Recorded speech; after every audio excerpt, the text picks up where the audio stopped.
प्यारे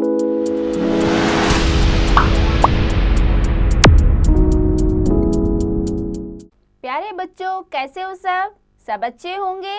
तो चलिए आज का हम अपना अध्याय आरंभ करते हैं। आज हम पढ़ेंगे बेटा विशेषण के बारे में।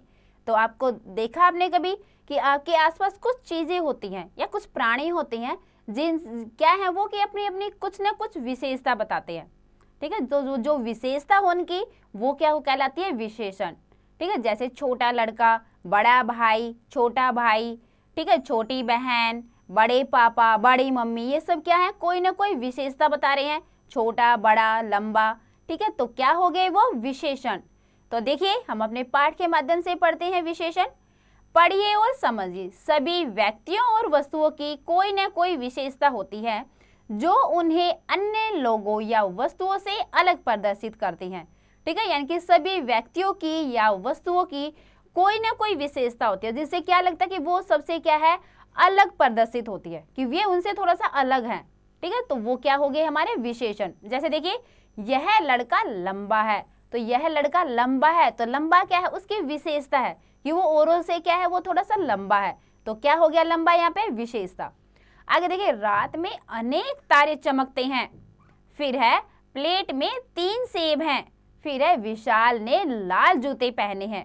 तो बच्चों ऊपर लिखे वाक्यों में रंगीन शब्द लंबा, अनेक, 3 तथा लाल शब्द क्या है, लड़का, तारे, सेब, जूते की विशेषता बता रहे हैं।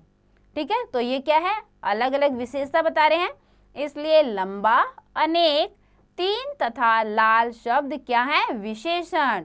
तो हम इसकी परिभाषा कैसे लिखेंगे, संज्ञा या सर्वनाम शब्दों की विशेषता बताने वाले शब्दों को विशेषण कहा जाता है। ठीक है, यानी कि जो संज्ञा या सर्वनाम शब्दों की क्या बताए, विशेषता, उन्हें हम क्या कहेंगे, विशेषण। ठीक है, तो देखिए हमने क्या सीखा इस पाठ में। जो सब संज्ञा या सर्वनाम की विशेषता बताते हैं उन्हें विशेषण कहते हैं। विशेषण कई बातें बताता है, अच्छा, बुरा, रंग, रूप, गुण, आकार, नापतोल आदि। सभी व्यक्तियों और वस्तुओं में कोई न कोई विशेषता अवश्य होती है। तो बच्चों देखा आपने विशेषण क्या होता है, यानी कि जो किसी न किसी की, सबकी कुछ न कुछ विशेषता होती है और जो विशेषता वो बता रहा है वही क्या हो गए हमारे विशेषण। तो सबने पाठ बहुत अच्छे से समझा होगा। तो बेटा आप इसका एक बार अभ्यास अवश्य करें।